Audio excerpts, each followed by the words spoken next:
哦，最近这个林景正咧大开，台中雾峰讲未少的林景就贼头，警方启动护龙专案，加强巡逻。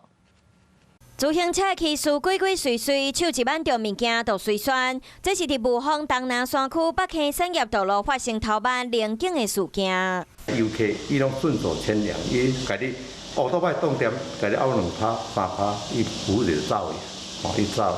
但是实际上讲，一人慢，农民损失就大。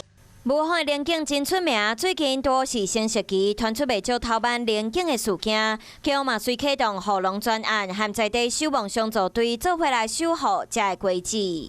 在深夜时段，亦加强产业道路偏僻处所的果园，并派员向农民宣导防窃措施。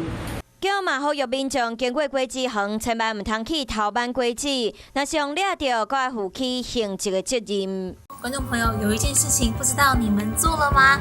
那就是赶快来订阅我们的 CH52华视的频道，而且记得哦，一定要帮我们分享、按赞，还要开启小铃铛。